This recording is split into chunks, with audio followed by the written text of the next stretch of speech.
My brother went all in on a fancy new car, then asked me to pay his bills. I refused, and my family told me to do as he said or be cut off. So I blocked everyone and let his life choice collapse on its own. The Dodge Challenger was parked in Mom's driveway. Like a trophy, bright red shiny, new car. Smell probably still strong inside. The kind of car that screams, look at me, to everyone within a 3-block radius. Tyler was standing next to it when I pulled up for Sunday dinner, arms crossed, grinning, waiting for someone to notice. I parked my Honda Civic next to it, 10 years old, paid off, reliable, boring. The contrast wasn't lost on either of us. Jake, Tyler called out as I got out of my car. Check it out. Finally got something nice for myself. I walked over, looked at the car, looked at my brother, 28 years old, part-time, barista between real jobs for the last 3 years, living in a studio apartment. Mom helped him pay for and now driving a brand new Dodge Challenger. It's nice. I said, nice. Bro, it's a beast. V6 engine, premium sound system. Got it fully loaded. How much? $42,000. He said it like it was nothing. Like, dropping 42 grand on a car was a casual Tuesday decision. That's a lot. Worth it though. I deserve nice things too, you know. There it was, that phrase. I deserve nice things too. Like I'd been hoarding all the nice things, like my modest 2-bedroom house and paid off Civic were somehow depriving him of joy. Where'd you get the money? I asked, though I already knew. Grandma's inheritance. Finally put it to good use. Grandma's inheritance, the $85,000 she'd left each of us when she died 2 years ago. I'd used mine for down payment on my house, put the rest in savings, built something stable. Tyler had apparently decided a Challenger was a better investment. The whole inheritance, I asked, most of it, like 38 grand for the down payment. Rest went to other stuff, electronics, new laptop. Took a trip to Miami, you know, living life. Living life. He burned through $85,000 in 2 years. And his biggest purchase was a car he couldn't afford to maintain. Insurance on that must be brutal, I said. His smile flickered, just for a second. It's manageable. I didn't push. Not yet. This was Sunday dinner. Mom would have my head if I started something in the driveway. We went inside. Mom was in the kitchen. Dad was in his usual spot on the couch watching the game. The house smelled like pot roast and Mom's vanilla candles. Normal, familiar, safe. Jake. Mom came over, hugged me. Did you see Tyler's car? Isn't it gorgeous? It's very red, I said. He worked so hard for it, saved up everything. Saved. Sure. If by saved she meant spent his entire inheritance in one impulse purchase. But I didn't say that. I just smiled, nodded, kept the peace. Dinner was fine. Pot roast was good. Mom asked about my job. Dad grunted approval when I mentioned my latest project at work. Tyler talked about his car for 20 minutes straight. Horsepower, 0 to 60. Sound system, how everyone at the coffee shop was jealous. I ate, listened, said nothing. After dinner, Tyler pulled me aside. Hey, can we talk outside? I followed him to the back porch. He pulled out his phone, started scrolling. So, insurance on the Challenger is kind of expensive, he said, not looking at me. Here it comes. How expensive? $280 a month. I did the math. 280 by 12, 3,600 a year. Just for insurance on a car he dropped 42 grand on. That's pretty standard for a sports car. I said, yeah, but I'm a little tight right now. Was wondering if you could cover it for a few months, just until I get that promotion at work. I stared at him. What promotion? The manager position. They're opening a new location. I'm basically guaranteed the spot. Tyler had been basically guaranteed about 8 different positions over the last 3 years. None of them had materialized. Tyler, I'm not paying your car insurance. It's just a few months. You bought a $42,000 car you can't afford to insure. That's not my problem. His face tightened. That familiar look. The one he got whenever someone said no to him. Must be easy having money, he said. Bitter, accusatory, like my stability was a personal attack against him. I have money because I didn't blow my inheritance on a car I can't afford. Oh, here we go. Responsible Jake. Perfect Jake. Jake who makes all the right choices. I'm not saying I'm perfect. You're saying you're better than me. I'm saying I made different choices. And those choices have consequences. So you're not going to help me? No, I'm not. He shook his head. Bitter laugh. Family. Right. He walked back inside, left me standing. On the porch. I stayed outside for a few minutes, breathing, trying to calm down. This wasn't new. This was the pattern. Tyler makes a bad decision. Tyler asks for money. I say no. Tyler gets angry. But usually I caved. Usually I loaned him money I'd never see again. Usually I fixed it. Not this time. I went back inside, said goodbye to Mom and Dad, avoided Tyler, drove home, got to my house around 8 p.m., changed into comfortable clothes, made tea, sat on my couch. My phone buzzed. Mom. Text message. Not a call. Just one line. Help him or don't come for the holidays. I read it 3 times. Help him or don't come for the holidays. Not can we talk about this? Not what happened between you two? Not are you? Okay? Just an ultimatum. Help your brother pay for the car he shouldn't have bought or you're not welcome at Thanksgiving, at Christmas, at family gatherings. No context, no warmth, no attempt to understand, just a command. Like my role in the family wasn't son or brother, but sponsor. A TM, the responsible one who fixed everyone else's problems. I sat there holding my phone, staring at that message. Years of being the calm one, the helpful one, the one who bailed Tyler out, the one who never made waves. Rent payments when Tyler was between jobs. $8,000 over 2 years. Car insurance after his accident last year. $1,200. Credit card debt he'd racked up on emergencies. $3,500. Random loans that were never paid back. Another $2,000. $15,000. I'd given Tyler $15,000 over the years. And that didn't count the emotional labor, the stress, the resentment I swallowed. And now Mom was threatening to exclude me from holidays because I wouldn't add another $840 to that total. I looked at my phone, at Mom's text, at the family group chat icon, at Tyler's contact, at Dad's name. In my phone, even though he never texted, never called, just silently agreed with whatever Mom decided. Years of guilt trips disguised as family tradition. Years of being expected to sacrifice my peace for Tyler's comfort. Years of being the responsible one while Tyler got endless chances and 0 consequences. Something in me snapped. Not loud, not dramatic, just quiet clarity. I don't owe them my peace. I opened Mom's contact, scrolled down, clicked block this caller, then Tyler's block, then Dad's block, then the family group chat, leave block. One by one. Clean, quiet, final. No yelling, no explanations, no dramatic speeches, just silence. I set my phone down, stared at it, waiting to feel guilty, waiting to feel scared, waiting to feel something. Instead, I felt calm. For the first time in years, calm. I made dinner, watched a movie, went to bed early, slept better than I had in months. I woke up at 7 a.m. to my phone, vibrating off the nightstand. Not 1 notification, not 2. 52 missed calls. I picked up the phone, scrolled through the call log. Mom, 18 calls. Tyler, 22 calls. Dad, 8 calls. Aunt Linda for calls. They'd started around 10 p.m. last night, right after I blocked them.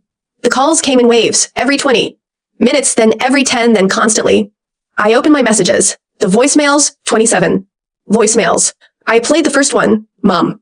Jake, what is going on? Call me back. Right now. Second one, Tyler. Bro, seriously, you're ignoring me? Real. Mature. Third, Mom again. This is ridiculous. You're being childish. Call me. Fourth, Dad. First time I'd heard his voice in weeks. Son, call your mother. She's very upset. I scrolled through and the tone shifted.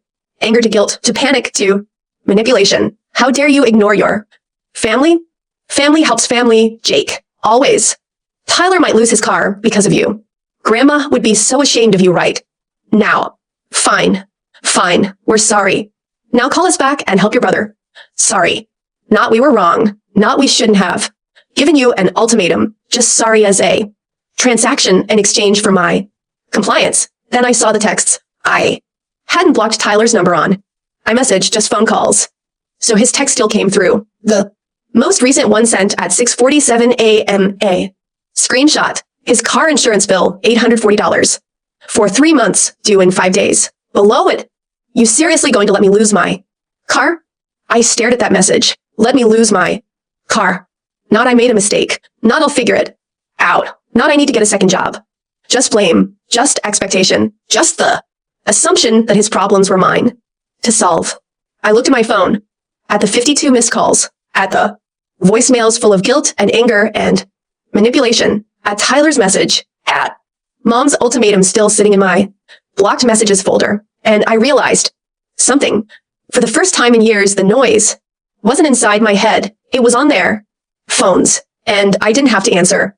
I got up, made coffee, took a shower, got dressed for work. My phone kept buzzing. More calls, more messages, getting through from people who weren't blocked yet. Aunt Linda, Jake, honey, what's going on? Your mother is beside herself. Random. Cousin I hadn't talked to in 3 years. Heard there's drama. You good, Uncle Mike? Don't know what happened, but maybe talk to your folks. The flying monkeys were activating. The family network rallying around Tyler and Mom. Because that's what they always did. Tyler messes up. Family pressures Jake. Jake fixes it. Everyone moves on until next time. But not this time. I silenced my phone, put it in my desk drawer, went to work. At lunch I checked it again. 34 new notifications. More calls, more texts, more voicemails. The messages were evolving, getting more desperate. Mom, please, Jake, I don't understand why you're doing this. Tyler, I can't believe you'd throw me under the bus like this. Dad, your mother is crying. Call her. Aunt Linda, I'm not taking sides, but family is family. I read through them. All analytical, detached, like I was reading someone else's drama. And I noticed something. Not one person asked what happened. Not one person said, are you okay? Not one person questioned why I might block my entire family. They all just assumed I was wrong, that I was overreacting, that I needed to apologize and fix whatever I'd broken. Because in this family, I was always the one who fixed things. I was the responsible one, the calm one, the one who didn't make waves. And that meant I was the one who had to bend, apologize, pay up, make peace, even when I wasn't the one who'd broken it. I put my phone back in the drawer, finished my work day. That evening I got home and finally listened to all the voicemails. Mom's progression was almost impressive. Voicemail 1, call me now. Voicemail 4, I don't know what we did to deserve this. Voicemail 9, you're being selfish and cruel.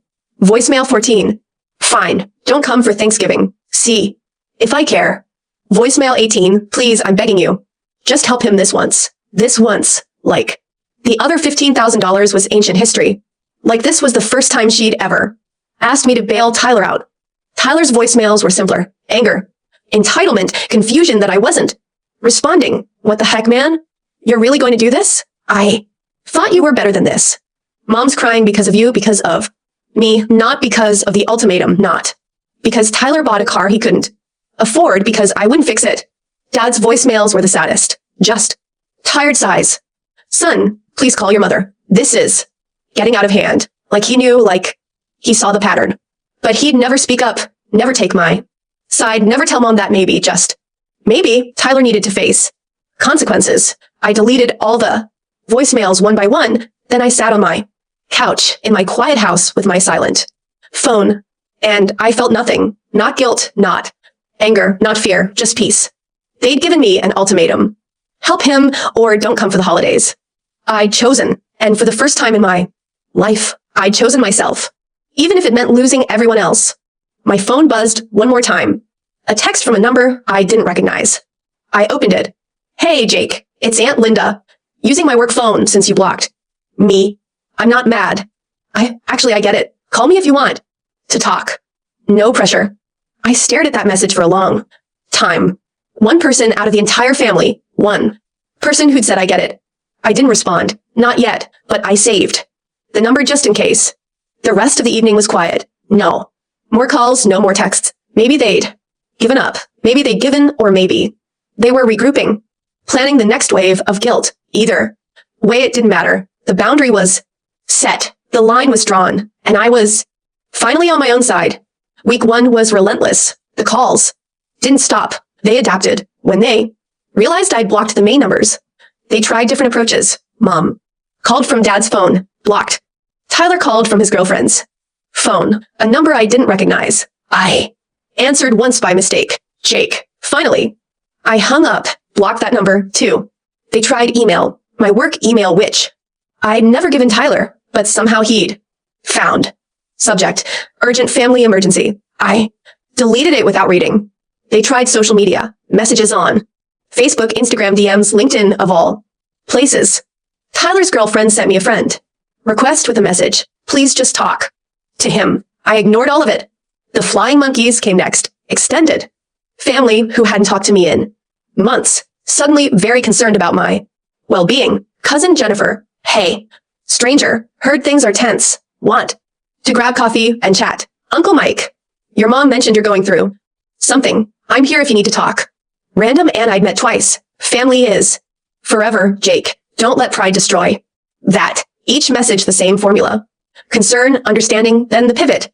Maybe just hear them out. I responded to none of them. On day 3, Aunt Linda called. From her personal cell this time, not the work phone. I stared at her name on the screen, debating. She'd been the only one who'd said, I get it. The only one who hadn't. Immediately sided with Tyler and Mom. I answered. Don't hang up, she said immediately. I'm not calling to guilt you. I promise. Okay. I just wanted you to know. I told your mother she was wrong about the ultimatum, about expecting you to fix Tyler's mess. She didn't take it well. I'm guessing not. She said I don't understand that Tyler needs help, that family helps. Family. Linda sighed. I told her family also doesn't threaten to exclude people for having boundaries. We're not speaking right now. I sat down. You didn't have to do that. Yes, I did. I've watched her enable Tyler for years. Watched you bail him out over and over. Someone needed to say it. How's Tyler doing? Panicking. The insurance is due in 2 days. He can't pay it. He's trying to sell the car, but he owes more than it's worth. Upside down by about $8,000. Of course he was. He'd probably taken a terrible loan with a high interest rate. Sign whatever papers they put in front of him because he wanted the car now. That's not my problem. I said, I know, and I'm not asking you to make it your problem. I'm just keeping you informed in case you were wondering. Thanks. Also, your mom is planning a family intervention this Sunday. She's invited everyone. Uncle Mike, Aunt Carol, the cousins. She's going to try to pressure you in person. I'm not going. I know. I just wanted you to be prepared in case they show up at your house. Smart. Mom would absolutely do that. Show up with the whole family. Use social pressure. Make me the villain in front of everyone. I appreciate the warning, Jake. Linda's voice softened. I'm proud of you for the boundary. I know it's hard. I had to swallow before I could respond. Thank you. After we up, I sat with that for a while. One person, one ally. It wasn't much. It was something. Day 5. Sunday, intervention day. I didn't go to Mom's house, obviously, but I did get texts about it from my cousin Sarah. Everyone's here asking about you. What? Should I tell them? From Uncle Mike. Your mom's really upset. Are you coming? From Mom herself, from yet another number. We're all waiting for you. Please come. I turned off my phone, went to a movie. Alone, enjoyed 2 hours of not being the family problem. When I turned my phone back on, there were 16 new messages. I scrolled through them. The intervention had apparently happened without me. Cousin Sarah, that was awkward. Your mom cried. Tyler ranted. Your dad said nothing. Classic. Uncle Mike, they're really worried about you, Jake. Random cousin, dude. What did you do? Everyone's acting like you committed a crime. What did I do? I said no. I set a boundary. I stopped being the ATM. Apparently, that was worse than Tyler. Blowing $85,000 in 2 years. Day 7. 1 week since I blocked them. I woke up to a text from an unknown number. A photo. Tyler's Dodge Challenger on a tow truck. Below it, hope you're happy. They repossessed it. I zoomed in on the photo. Yep, that was definitely his car being hauled away. I felt nothing. No guilt. No satisfaction, just neutral observation. He bought a car he couldn't afford. Couldn't pay the insurance, probably. Missed the car payment too once he realized I wasn't going to bail him out. Natural consequences. Finally, I didn't respond to the photo, but I did get 17 more messages about it over the next hour. Tyler lost his car because of you. He has no way to get to work. Now, are you proud of yourself? This is what family means to you. Each message assigning me responsibility for Tyler's choices. Not Tyler shouldn't have bought a $42,000 car on a barista salary. Not Tyler should have thought about insurance before signing a loan.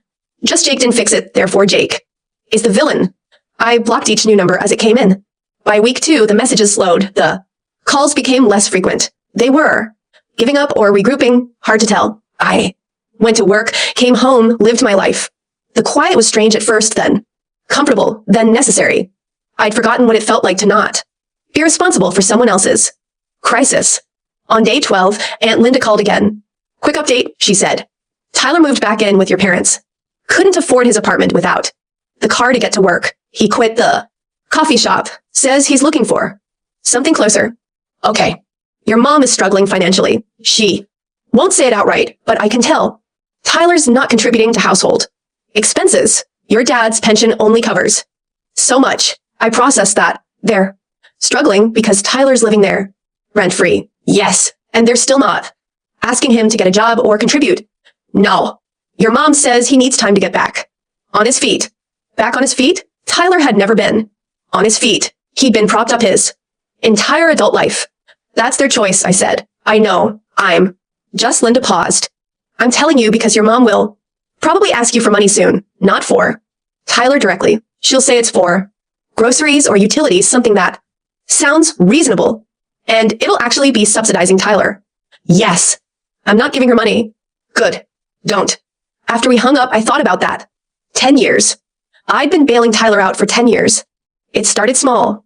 $20 for gas, $50 for groceries, $100 when he was short on rent. Then it got bigger. $500 for car repairs, $200 for insurance, $3,500 for credit card debt. I never said no, never set a boundary, never let him face consequences. And mom had encouraged it. That's what family does. He's struggling. You're doing so well. Surely you can help. I'd enable Tyler just as much as mom had, maybe more, because I'd given him money without the lectures, without the conditions, just quiet rescue after quiet rescue. And he'd learned nothing, grown none, just kept making the same mistakes because someone always caught him. Well, not anymore. Week 3, Thanksgiving week, I got an email from mom from a new address I didn't recognize. She must have created it just to reach me. Subject, Thanksgiving. Jake, I know you're angry. I know you feel like we've wronged you, but it's Thanksgiving. Family comes together on Thanksgiving. Whatever our differences, we put them aside for one day. Your father and I are hosting as always. Dinner is at 3:00 p.m. Tyler will be here. Aunt Linda, Uncle Mike, the cousins. We would like you to be here too. Please think about it. Love, Mom. I read it twice. No apology. No acknowledgement of the ultimatum. No recognition that she'd threatened to exclude me if I didn't pay Tyler's insurance. Just, I know you feel like we've wronged you. As if my feelings were an overreaction. As if the wrong was imagined. And then the manipulation. Family comes together on Thanksgiving. Translation. If you don't come, you're breaking tradition. You're the one tearing the family apart. I didn't respond. Instead, I called Aunt Linda. Are you going to Thanksgiving? I asked. Yes, someone has to be there to witness the awkwardness. Also, your mom guilt tripped me pretty hard. She emailed me, wants me to come. Are you going to? No. Linda was quiet for a moment. Good. Don't. She hasn't learned anything yet. None of them have. Tyler's living rent-free, not working, and she's still making excuses for him. What about you? You're going? I'm going because I want to see your dad. He's caught in the middle of this, and I feel bad for him. But I'm not going to pretend. Everything's fine. I already told your mom I'm on your side. How'd that go? She cried. Said I'm turning the family against her. That she's just trying to help her son. Linda sighed. I told her she has 2 sons, and she's losing one by prioritizing the other. My throat tightened. Thank you. You're welcome. Now go make your own Thanksgiving plans. Do something nice for yourself. I did. I spent Thanksgiving alone. Ordered Chinese food. Watched football. No drama. No guilt trips. No walking on eggshells. It was the most peaceful Thanksgiving I'd had in years. Around 6 p.m. my phone buzzed. A text from Aunt Linda. Dinner was tense. Tyler complained about his situation the whole time. Your mom kept sighing dramatically. Your dad looked miserable. Uncle Mike asked where you were. I said, you were spending the holiday how you wanted. Your mom did not like that. I smiled. Texted back. Thanks for the update. Anytime. Also leftover pie if you want some. I'll drop it off tomorrow. The next day, Linda showed up with half a pumpkin pie. We sat in my kitchen, ate pie, talked. Your mom asked me to convince you to come to Christmas. Linda said, and I told her I'm not her messenger. If she wants you there, she can. Apologize and mean it. What did she say? She said she doesn't understand what she needs to apologize for. That she's been nothing but supportive. That you're the one who cut everyone off. I set down my fork. Supportive. Yep. Rewriting history in real time. Did anyone mention the ultimatum? The help him or don't come for holidays? Text. I did. She said you took it wrong. That she was just frustrated. That she didn't mean it literally. Of course, the classic non-apology. I didn't mean it. You misunderstood. You're too sensitive. What about Tyler? How's he doing? Linda's expression darkened. Not well. He's depressed, angry, blames you for everything, says you ruined his life. I ruined his life by not paying his insurance, by letting his car get repossessed, by not answering his calls. In his mind, you're the villain. Does he have a job yet? No. Says he's looking, but nothing's hiring. Your mom believes him. Your dad? I think your dad knows it better, but won't say it. I thought about dad. Quiet, passive, never rocking the boat. Never standing up to mom, never defending me. Has dad said anything about me? Linda hesitated. He asked about you at Thanksgiving, asked if I talked to you, if you were okay. And I told him you're fine. Better than fine, actually, that you seem lighter, happier. She looked at me. Was I right? I thought about it. The quiet, the peace, the absence of crisis. Yeah, I said, you were right. The next week I got a text from an unknown number. Jake, it's your dad using a friend's phone. Can we talk? I stared at it for a long time. Dad, who'd said nothing at Sunday dinner, who'd agreed with mom's ultimatum by his silence, who'd watched me bail Tyler out for a decade and never once told Tyler to stand on his own. Part of me wanted to ignore it, keep the boundary clean, simple. But another part wondered. I called the number. Dad picked up on the first ring. Jake, thank you for calling. What do you want, Dad? Silence. Then I wanted to say, I'm sorry. I waited. I should have said something at dinner. When your mom gave you that ultimatum, I should have told her that wasn't fair, that you had every right to say no to Tyler, but you didn't. No, I didn't. And I'm sorry. More silence. Your mom, she has a blind spot with Tyler, always has. He's her baby. She can't see what she's doing to him, how she's keeping him dependent. And you can guess, I've seen it for years. But I chose peace over truth. I didn't want the fight. So you let her exclude me instead. Yes, his voice cracked. And I'm ashamed of that. I sat with that. Real apology, actual accountability. Tyler's not doing well, Dad continued. He's depressed, barely leaves his room. Your mom's trying to fix it, but she doesn't know how. She just keeps making excuses for him. That's not my problem to fix. I know. I'm not asking you to fix it. I wanted you to know that I see it. I see what we did, what we've been doing, and I'm sorry. Does mom know?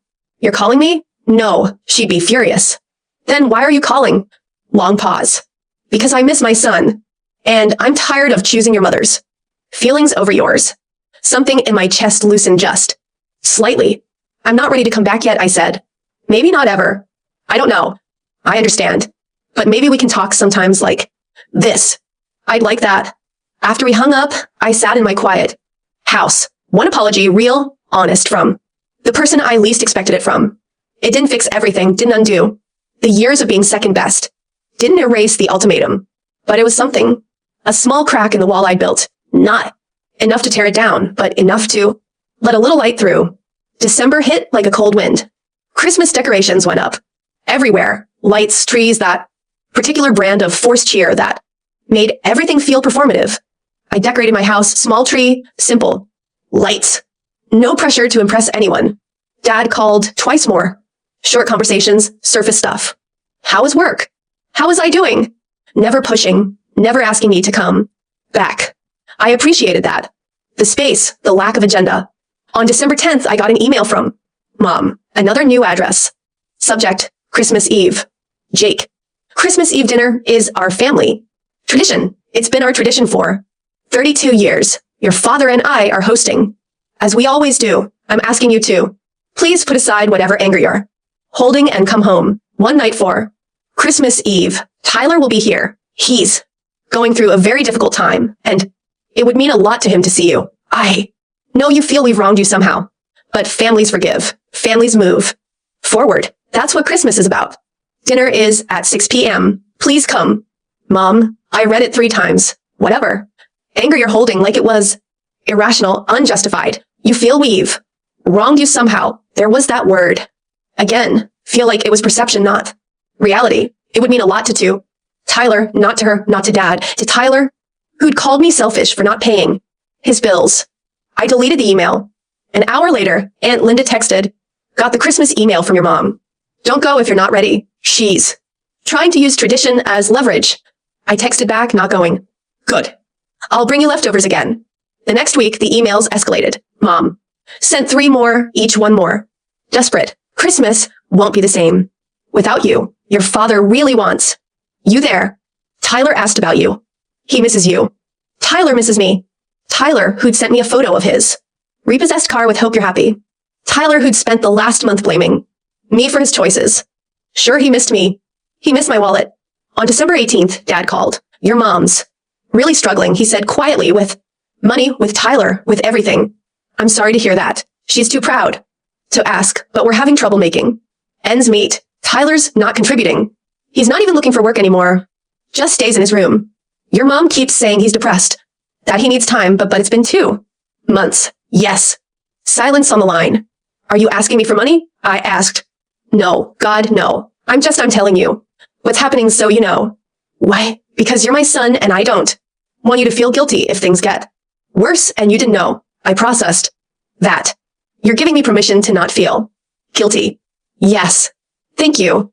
After we hung up, I thought about that conversation for a long time. Dad was trying in his own quiet way, giving me information without obligation, acknowledging my boundary while staying connected. It was more than Mom had done in 2 months. On December 22nd, Tyler texted me from a new number. I didn't recognize it until I opened the message. Jake, it's Tyler. I know you blocked me. I'm using Mom's new phone. I need to talk to you, please. Just 5 minutes. I'm sorry about everything, about the car, about asking you for money, about how I reacted. Can we please just talk? I stared at that message. Sorry about everything. Vague, non-specific, the kind of apology that doesn't actually acknowledge what was wrong. Sorry about asking you for money, but not sorry about expecting me to always bail him out. Not sorry about the entitlement, not sorry about must be easy having money. Just sorry things didn't work out the way he wanted. I didn't respond. An hour later, another text.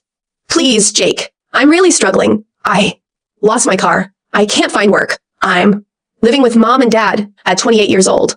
I feel like a failure. I just want to talk brother to brother, brother to brother. I looked at that phrase. When had we ever been brother to brother? When had Tyler ever treated me like an equal instead of a resource? I typed response. Deleted it, typed again. Finally settled on. I'm not ready to talk yet. Sent it. 3 dots appeared immediately, then disappeared, then appeared again. When will you be ready? I don't know. No response after that. Christmas Eve came. I spent it alone, made a nice dinner, watched classic movies, drank good wine. My phone was silent. No calls, no texts. No last-minute guilt trips. They'd apparently given up on getting me there. At 8 p.m., Aunt Linda called. How's your evening? She asked. Peaceful. Yours tense. Tyler's sulking in his room. Your mom keeps sighing. Your dad's drinking more than usual. Uncle Mike asked about you 3 times. I told him you were having a lovely evening elsewhere. Thank you. Your mom tried to get me to call you to convince you to come over. I told her no. I appreciate that. She's not doing well, Jake. Financially or emotionally. Tyler's draining them and she can't see it. Won't admit it. That's not my problem to fix. I know. I'm just keeping you informed. Linda paused. Your dad seems lighter when he talks about you. Did you 2 work things out? We talk. Sometimes on the phone. Nothing deep. But it's something. Good. He needs that. Needs to know at least one son has their life together. After we hung up, I thought about that.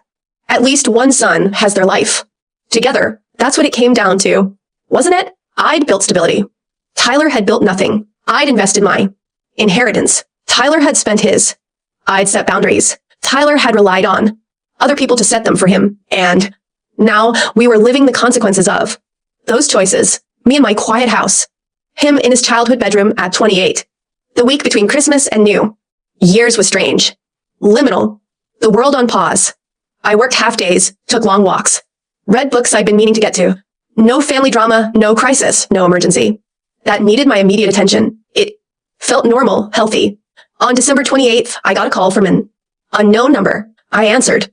Hello, Jake, it's Sarah, Tyler's girlfriend. I hadn't heard from her since the friend request I'd ignored. Hi, Sarah. I'm sorry to call. I know you're not talking to Tyler, but I needed to reach you. Why? Because I'm leaving him. I sat down. Okay, I can't do this anymore. He's not trying, not looking for work, not taking responsibility. He just sits in his room playing video games and complaining about how unfair his life is. I'm sorry. I tried to help him for months, but he doesn't want help.